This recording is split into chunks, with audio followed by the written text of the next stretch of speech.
ठीक है, देखें, करें स्टार्ट, आगे आगे आ जाओ। अब देखो हमारा न्यू चैप्टर स्टार्ट कर रहे हैं, ध्यान देना, फाइनल अकाउंट पढ़ने वाले हैं सभी बच्चे, इधर ध्यान देंगे। Final account with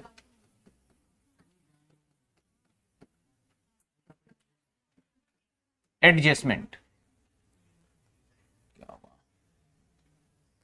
final account with adjustment.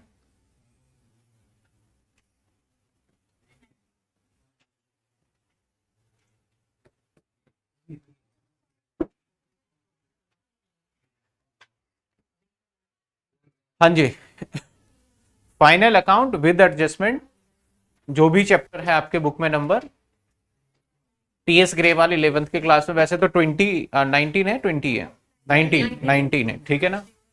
पहले समझते हैं कि हम क्या पढ़ रहे हैं और क्या करने वाले हैं, उस चीजों को फिर हम ध्यान से देखेंगे। आप इधर इधर ऐसे फेस करो, आप सब बैठते भी गलत हो, ऐसे फेस करके बैठो। आगे आ जाओ, आगे आ जाओ, अरे आ जाओ आगे, जल्दी जल्दी आइए।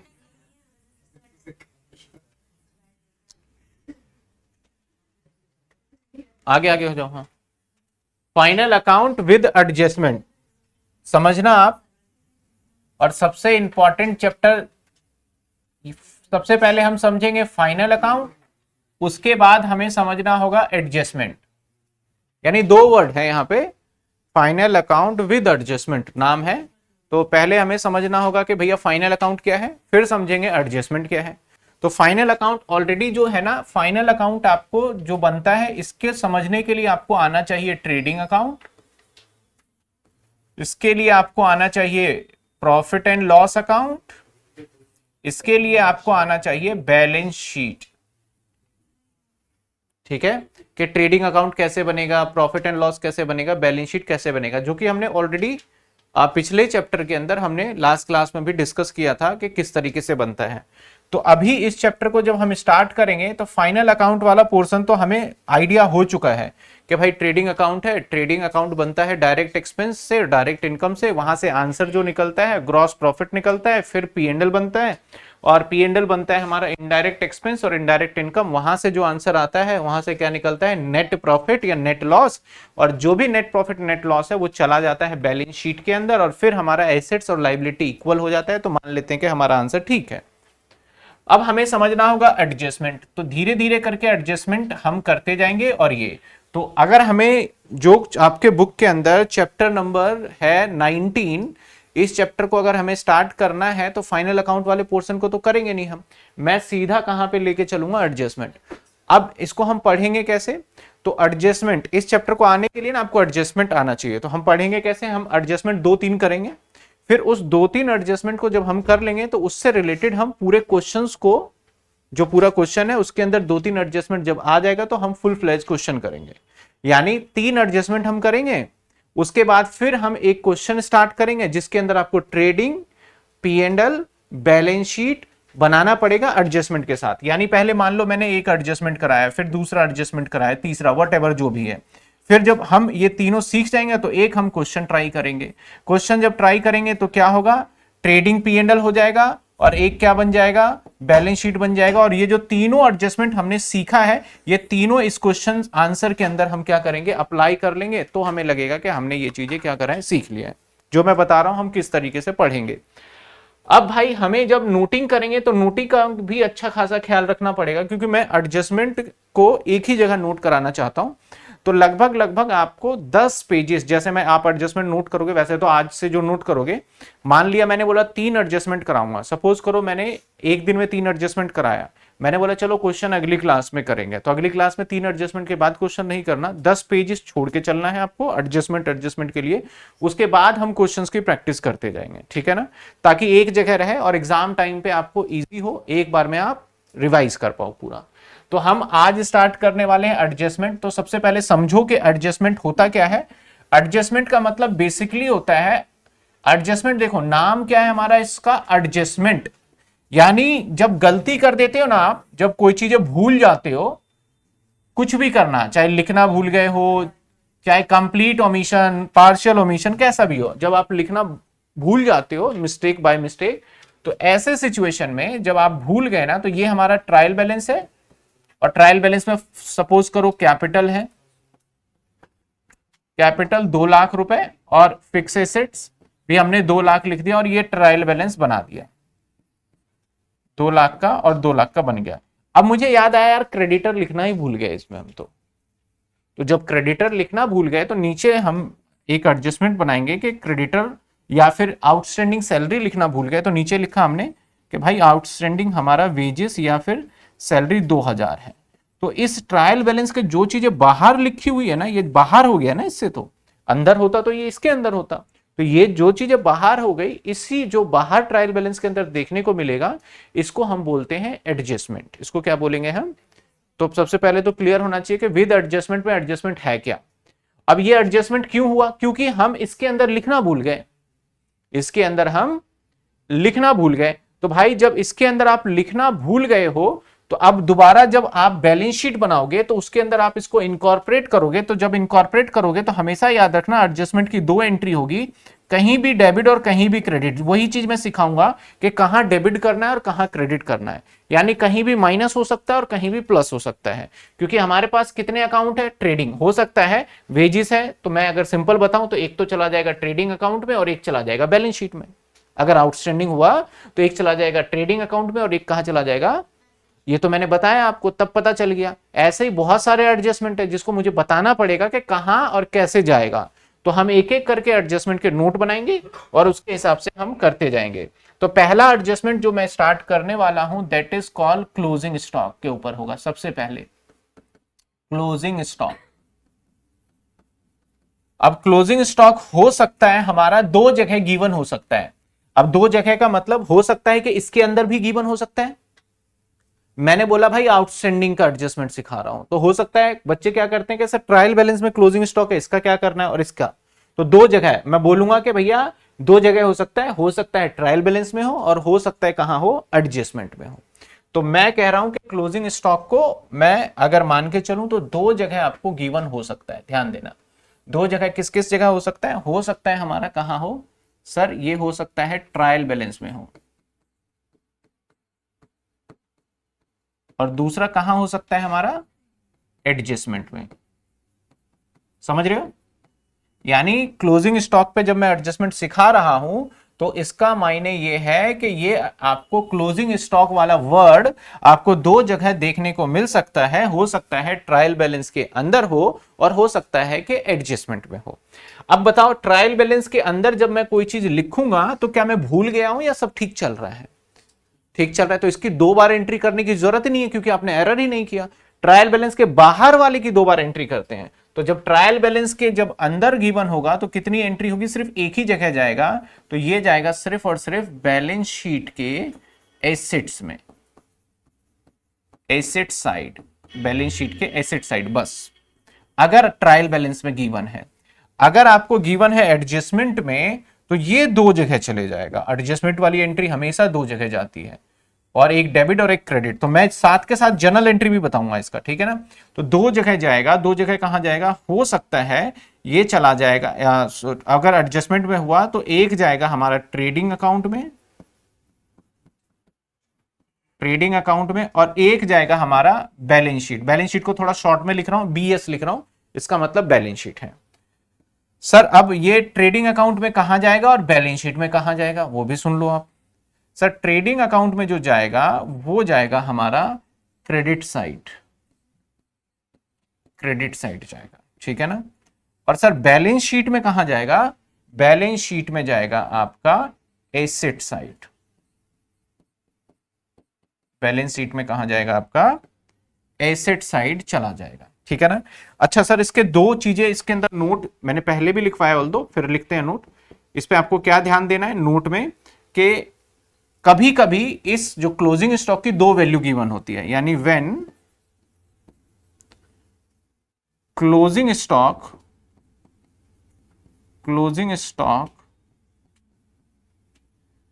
when closing stock given cost price and market price. अच्छा, मार्केट प्राइस को ना हम रियलाइजेबल वैल्यू भी बोलते हैं, ध्यान रखना वर्ड रियलाइजेबल, रियलाइज का मतलब बेचना होता है। देन अगर ऐसा हुआ, then we will be taken, हम कौन सी वैल्यू लेंगे, कौन सी वैल्यू लेंगे, नहीं, जो दोनों में से कम होगा उसको लेंगे। मैंने बताया, कई बार बताया। तो जब दोनों प्राइस गिवन होगा, then we will be taken cost price and market price whichever is lower.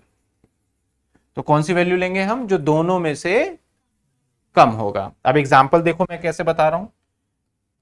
जैसे पहला एग्जांपल, मैंने कॉस्ट प्राइस बताया आपको क्लोजिंग स्टॉक का 1000 रुपए, एंड मैंने मार्केट प्राइस बता दिया आपको 1200 रुपए।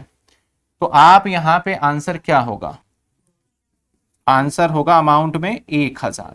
ठीक है, इसी के साथ दूसरा क्वेश्चन देखो, मैंने बताया कॉस्ट प्राइस 1000 रुपए और मार्केट प्राइस मैंने बता दिया 800 रुपए। अब बताओ आंसर क्या होगा, अब मार्केट प्राइस हो जाएगा, यानी आंसर इज 800। तो कभी भी यहां पे वो कॉन्सेप्ट नहीं लगता कि कॉस्ट ही लेना है, कभी कॉन्सेप्ट नहीं लगता कि मार्केट प्राइस लेना है।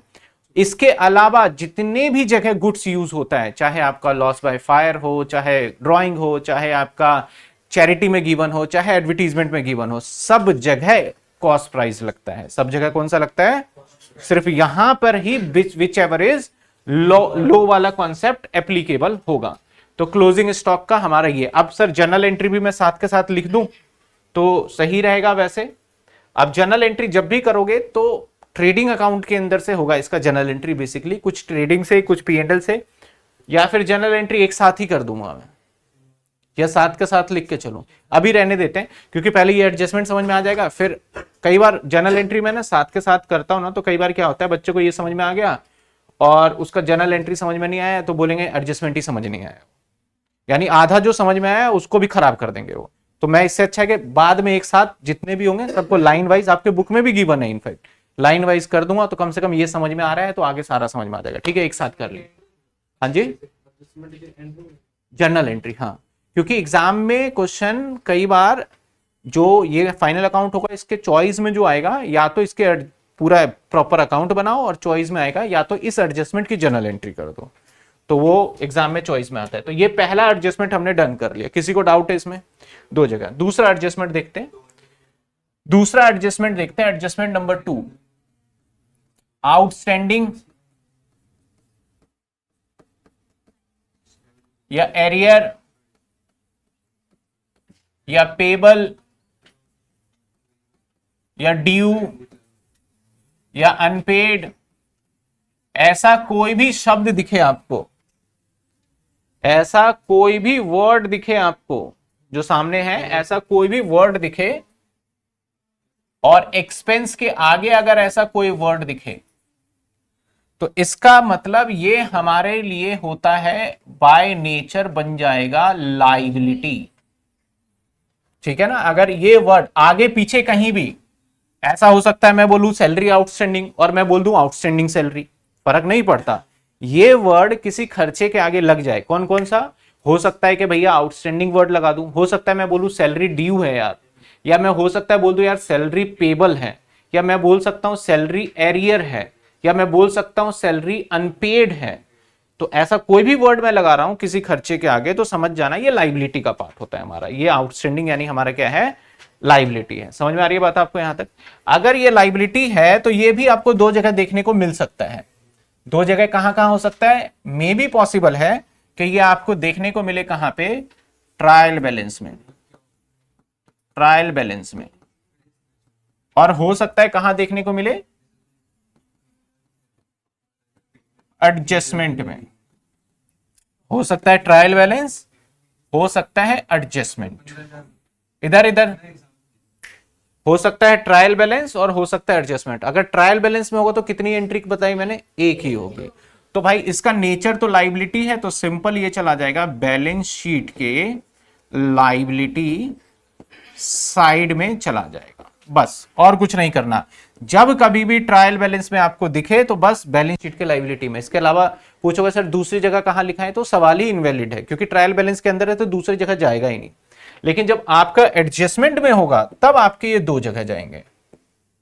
सर दो जगह कहां कहां जाएगा, एक तो ऐड हो जाएगा, ये हमेशा आउटस्टैंडिंग ऐड हो जाता है, या तो होगा ऐड इन ट्रेडिंग अकाउंट में, या फिर ट्रेडिंग अकाउंट, या और profit and loss account. Sir add मतलब कैसे ऐड होगा, जो भी एक्सपेंस होगा, जिस एक्सपेंस पे होगा, एक्सपेंस में ऐड होगा। किसी भी एक्सपेंस में क्या करेंगे, इसको हम प्लस कर देंगे ले जाके। जैसे मैंने कहा आउटस्टैंडिंग सैलरी आपको एडजस्टमेंट में दिया, पहले से आपको सैलरी गिवन होगा ट्रायल बैलेंस में, तो ट्रायल बैलेंस वाला सैलरी कहां आता है, आपने कुछ थोड़े बहुत पहले किए हैं, तो ट्रायल बैलेंस में सैलरी है तो P&L में आ जाएगा। अब मैंने नीचे एडजस्टमेंट में लिखा आउटस्टैंडिंग सैलरी, तो अब आपके आउटस्टैंडिंग सैलरी क्या होगा, P&L वाले में जहां सैलरी था वहां ऐड हो जाएगा। अगर मैं वेजेस बोलता तो कहां ऐड होता जाके, वो ट्रेडिंग में। तो मैंने क्या लिखा यहां पे, ऐड होगा ट्रेडिंग में या P&L में, डिपेंड करता है वो खर्चा कौन सा आउटस्टैंडिंग है। अगर वेजेस है तो ट्रेडिंग वाले पार्ट में ऐड कर देंगे जाके, और अगर सैलरी है तो P&L वाले पार्ट में ऐड कर देंगे, ठीक है ना। तो ऐड हो जाएगा, एक तो ऐड होना है, दूसरा ये चला जाएगा बैलेंस शीट में, और बैलेंस शीट में कहां पे, लाइबिलिटी साइड। लाइबिलिटी साइड दो एंट्री होनी है इसकी, एक बैलेंस शीट में लाइबिलिटी साइड और दूसरा trading and profit and loss में। मैं थोड़ा सा एक रियल एग्जांपल भी ले लेता हूं ताकि आपको समझ में आ जाए। लेट सपोज कि हमने क्या करा, एक ट्रेडिंग और P&L जो भी है वटेवर, मैं P&L बना देता हूं, चलो मैंने सैलरी का एग्जांपल लिया ताकि आपको पता चलते जाए, और जब क्वेश्चन करूंगा तो एकदम बिल्कुल क्लियर हो जाएगा। आपको पहले से सैलरी लिखा हुआ है आपने 10,000 रुपए, और ये सैलरी पता है आपको कहां दिखा था, ये आपको सैलरी ट्रायल बैलेंस के अंदर था। ये लो मैं एक मिनी ट्रायल बैलेंस भी बना लेता हूं, इसके अंदर बस रख रहा हूं। इसके बाद फिर क्या करेंगे हम, आगे से आपको बताऊंगा तो आपको समझ आ जाएगा। ये लो एक छोटा सा ट्रायल बैलेंस, मैंने इसमें सैलरी लिखा हुआ है, और ऑब्वियस है कि सैलरी खर्चा है तो 10,000 है, तो मैंने P&L बनाया और P&L के अंदर डेबिट में लिख दिया। लेकिन नीचे एडजस्टमेंट भी है यहाँ पे, और एडजस्टमेंट ऐसे होगा, एडजस्टमेंट ऐसे होगा, सैलरी ड्यू ₹1,000। तो क्योंकि ये ट्रायल बैलेंस से बाहर दिख रहा है आपको, ये ट्रायल बैलेंस है, तो ट्रायल बैलेंस से कहां दिख रहा है, तो ये एडजस्टमेंट हो गया। जो ट्रायल बैलेंस के अंदर सैलरी था वो तो P&L के डेबिट में आ गया, लेकिन बाहर है सैलरी ड्यू वर्ड, ड्यू का मतलब आउटस्टैंडिंग, तो इसको दो जगह दिखाना पड़ेगा, एक तो बैलेंस शीट के लाइबिलिटी में चला ही जाएगा, और एक ऐड होगा। तो मैं क्या करूंगा, अब ऐड कर दूंगा यहां पे ऐसे, आउटस्टैंडिंग सैलरी 1,000, और अब P&L में सैलरी जो दिखेगा वो 11,000 दिखेगा। समझे बात आप कैसे करना है इसको, P&L में जो दिखे, हाँ ये जो 10,000 है, हाँ ये अलग है, ये तो है खर्चा और ये है लाइबिलिटी देखा जाए तो, क्योंकि आउटस्टैंडिंग है वो, ठीक है ना। तो ये वाला तो एज इट इज आ जाएगा, इसी में ऐड हो जाएगा ये। और दूसरी एंट्री भी करनी है, बैलेंस शीट में बना नहीं रहा, तो बैलेंस शीट जब बनाओगे तो वो कहां चला जाएगा, बैलेंस शीट के लाइबिलिटी साइड में। अगर मैं वेजेस बोलता आउटस्टैंडिंग तो फिर मैं P&L नहीं बनाता, फिर मैं क्या बनाता, ट्रेडिंग अकाउंट बनाता। ऐसे अगर मैं बोलूं फॉर एग्जांपल इलेक्ट्रिसिटी बिल, तो P&L बनाऊंगा, P&L के अंदर जाएगा। अगर मैं पावर आउटस्टैंडिंग बोलूं तो कहां चला जाएगा, पावर आउटस्टैंडिंग ट्रेडिंग में या P&L में, ट्रेडिंग अकाउंट में चला जाएगा, क्योंकि पावर रिलेट किससे करता है, हमारा डायरेक्ट एक्सपेंस है तो ट्रेडिंग में जाएगा, ठीक है। तो ये था हमारा एडजस्टमेंट नंबर 2। अगर कोई भी आउटस्टैंडिंग गिवन होगा तो उसको किस तरीके से हम देखेंगे।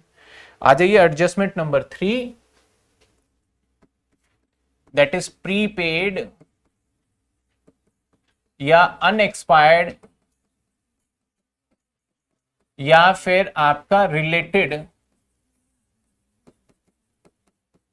टू नेक्स्ट, कुछ भी नेक्स्ट हो, नेक्स्ट मंथ हो, नेक्स्ट डे हो, यानी ऐसा खर्चा जो आपने एडवांस में कर रखा है, यानी आपके एक्सपेंस के आगे वर्ड लग जाए, तो ये हमारे लिए बाय नेचर एसेट माना जाएगा। ये क्या माना जाएगा, एसेट्स होता है। मैंने बोला प्रीपेड रेंट, बताओ क्या है, तो एसेट्स है।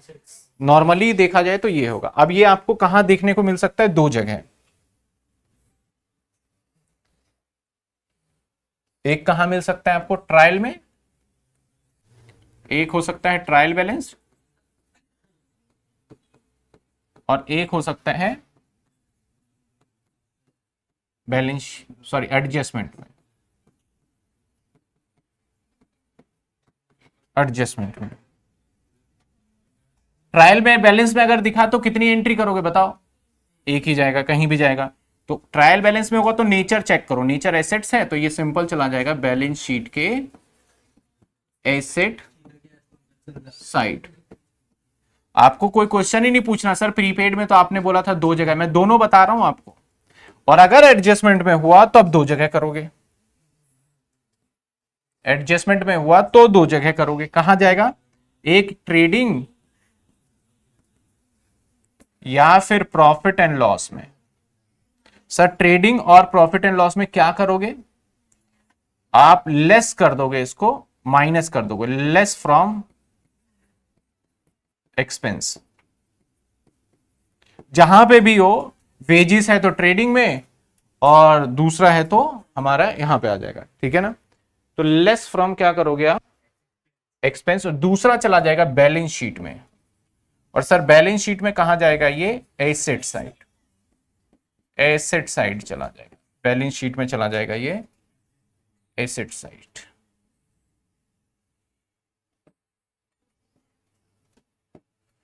एडजस्टमेंट नंबर 3 है कि सर प्रीपेड एक्सपेंस अगर ट्रायल में है तो बैलेंस शीट के एसेट्स में सिर्फ दिखा देंगे, लेकिन एडजस्टमेंट में है तो दो जगह करना होता है। एक तो हम जिस भी खर्चे से रिलेटेड है उस खर्चे में से माइनस भी करेंगे, और दूसरा हम क्या करेंगे, उसको बैलेंस शीट के एसेट साइड सेम अमाउंट दिखा देंगे।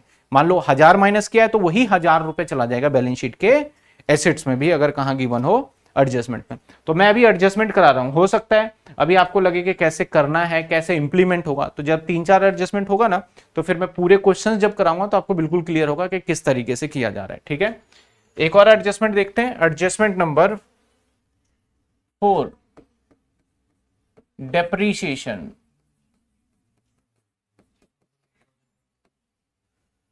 डेप्रीशिएशन नॉर्मली खर्चा होता है, और दो जगह देखने को मिल सकता है, ट्रायल बैलेंस, और या फिर कहां देखने को मिल सकता है, एडजस्टमेंट में। अब बताओ ट्रायल बैलेंस में होगा तो कितनी जगह है, एक ही जगह एंट्री होती है भाई ट्रायल बैलेंस के अंदर। और ये कहां चला जाएगा, प्रॉफिट एंड लॉस के debit side, profit and loss के डेबिट साइड। और अगर एडजस्टमेंट में हुआ तो दो जगह, एक जाएगा प्रॉफिट एंड लॉस के डेबिट साइड, और एक चला जाएगा बैलेंस शीट में। और बैलेंस शीट में क्या होगा सर इसका, ये हो जाएगा लेस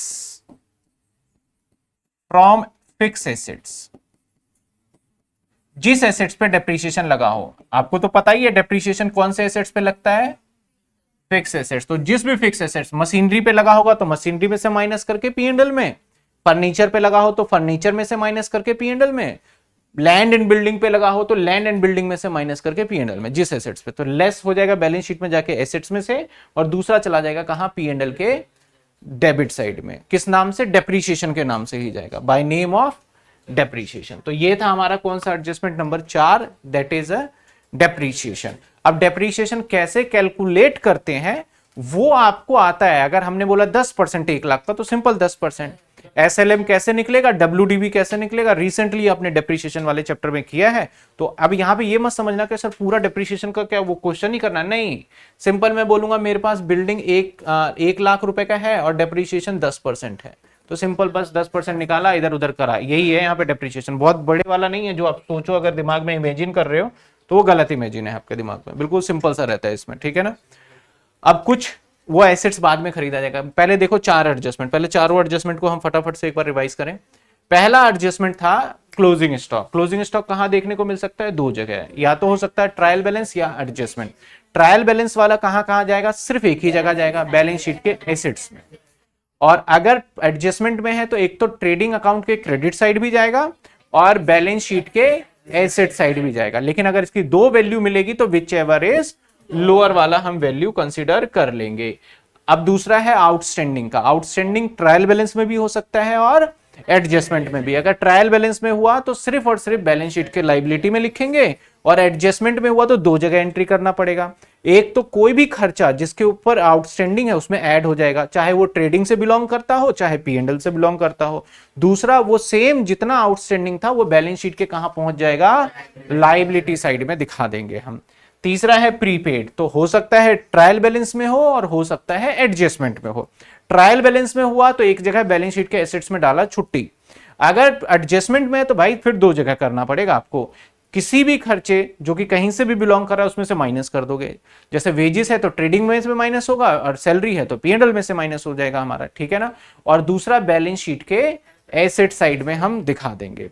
इसके बाद बात कर रहे हैं हम डेप्रीशिएशन का। तो डेप्रीशिएशन की एंट्री अगर हम जब करेंगे तो अगर ट्रायल बैलेंस में गिवन है तो एक ही एंट्री होगा, P&L के डेबिट में डालो छुट्टी। लेकिन अगर एडजस्टमेंट में है तो आपको दो एंट्री करनी पड़ेगी। एक तो बैलेंस शीट में से आप क्या करोगे, एसेट्स में से माइनस करोगे, और दूसरी एंट्री आप क्या करोगे, P&L के डेबिट साइड में। अब मैंने एक चीज आपको बताया था कि हर एंट्री का आपका डेबिट भी होगा और क्रेडिट भी होगा। तो मैं लॉजिकली भी आप देखो तो अगर मैं ये क्रेडिट हो गया और एसेट्स में लिखने का मतलब ही क्या होता है, तो दोनों हो रहा है एडजस्टमेंट में। इसमें तो नहीं बता रहा मैं, इसमें दो जगह होगा। चलो इसकी भी बात कर लेते हैं। ये ऐड हो गया P&L ट्रेडिंग में, एक्सपेंस में ऐड हो रहा है तो एक्सपेंस किधर होता है, डेबिट साइड में। और बैलेंस शीट के लायबिलिटी को कौन सा एक तरीके से साइड, क्रेडिट ही होता है। तो देखो डेबिट क्रेडिट ये भी हो रहा है। अब यहां पे देखो लेस हो रहा है एक्सपेंस में, तो एक्सपेंस डेबिट है और डेबिट वाले आइटम में से लेस हो रहा है, तो इसका मतलब पता है क्या हो रहा है, ये क्रेडिट हो रहा है। अगर सोचो तो आप बताया था ना कि अगर जिस खर्चे मतलब कि माइनस हो रहा हो डेबिट वाले आइटम से तो उसका मतलब उसे हम क्रेडिट कर रहे हैं। और दूसरा कहां दिखा दिया, बैलेंस शीट के एसेट्स में, तो इसका मतलब यहां पे क्या कर रहे हैं, डेबिट। तो फिर से डेबिट क्रेडिट हो गया। ये डेबिट क्रेडिट होना पक्का है, लेकिन ये नहीं पता कि कहां कहां होगा, वो चीजें सीखना पड़ेगा। कोई ट्रेडिंग में हो जाएगा, कभी P&L में हो जाएगा, इस तरीके से।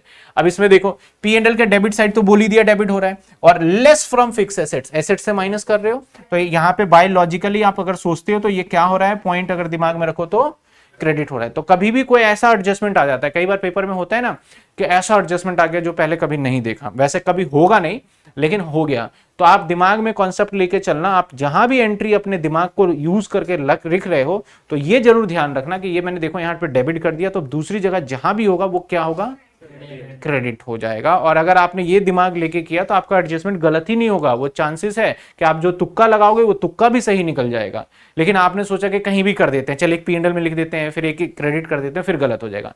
डेबिट क्रेडिट का कॉन्सेप्ट आपका रहेगा। तो ये हमने देख लिए 4 एडजस्टमेंट। पहले एक बार इसको नोटिंग करेंगे, या फिर 1 मिनट रुकिए, आपके बुक में ना कुछ सवाल हैं, ठीक है, उस सवाल को एक बार रीड करें। अगर हम जो पहले 1 से 4 है इसी एडजस्टमेंट के ऊपर बनाए हुए हैं। पुरानी बुक में ना TS ग्रेवाल नहीं करता था ऐसे, और मैं हमेशा से ही जिस हिसाब से पढ़ा रहा हूं उसी हिसाब से बुक इस बार डिजाइन किया गया है। बुक एंड पीपीटी कितने सारे हो गए, 2025।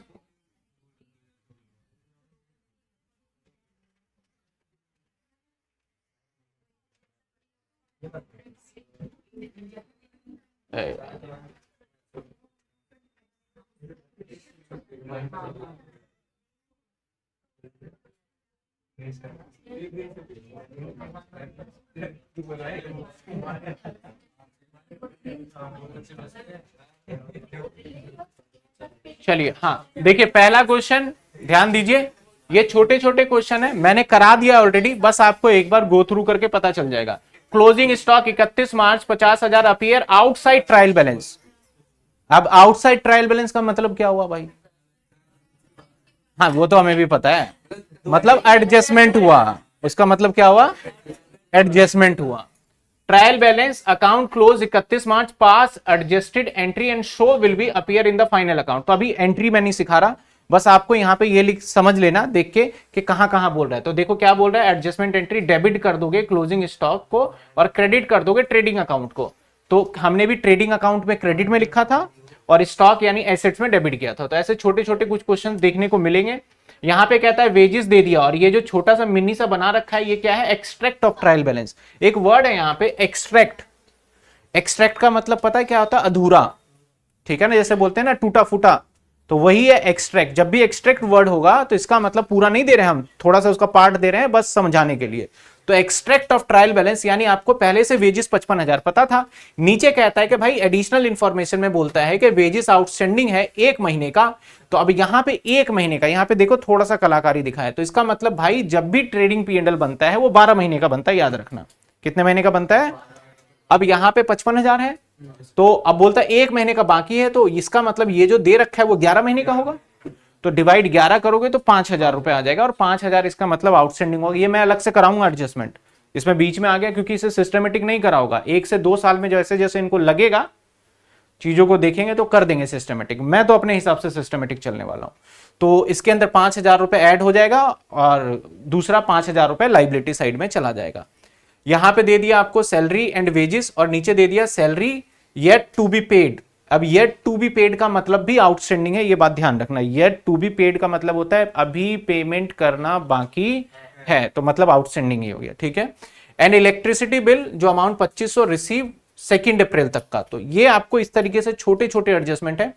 जब मैं सारे एडजस्टमेंट करा दूंगा ना, 10-12 एडजस्टमेंट जो भी होंगे, तो ये जो 24 क्वेश्चन है ना आपके मात्र आधे घंटे के अंदर खत्म हो जाएंगे। ये 24 क्वेश्चन सिर्फ मुझे बताना ही, देखो ये लिखा हुआ है और आप खुद भी रीड करोगे ना तो आपको पता चल जाएगा। तो आपके जो एग्जाम में आने वाले क्वेश्चंस है ना वो स्टार्ट 24 के बाद होगा। 24 के बाद आप देखोगे तो 24 के बाद वाले क्वेश्चंस होंगे स्टार्ट। ये सारे क्वेश्चन क्या है जो मैं कराता जा रहा हूं वो एडजस्टमेंट ये रहा 25 से ये क्वेश्चन है। ये आपको पूरा क्वेश्चन दिया, बोला गया प्रिपेयर करो, trading and profit and loss account बनाओ, और एडजस्टमेंट दे दिया, क्लोजिंग स्टॉक दे दिया, एडजस्टमेंट में डेप्रिसिएशन दे दिया 10% और 15%, रेंट आउटस्टैंडिंग दे दिया आपको। तो अब पहले हम बनाएंगे ट्रेडिंग अकाउंट, ये मैं कराऊंगा, ठीक है ना, फिर बनाएंगे P&L और बैलेंस शीट, और फिर इस एडजस्टमेंट को भी उसके अंदर इनकॉर्पोरेट करेंगे और उसके साथ साथ हम देखेंगे। समझ रहे हो बात को आप? क्लियर है यहां तक? यहां तक कोई दिक्कत नहीं। तो ये बस मैंने ओवरव्यू दिया। तो अभी आपको क्या करना है, बड़ा सिंपल है, सिर्फ और सिर्फ नोटिंग करना है आपको अभी। तो यहां से नोटिंग करना स्टार्ट करिए, फिर हम जैसे जैसे क्वेश्चन आगे बढ़ेंगे करते जाएंगे। करिए फटाफट से नोटिंग।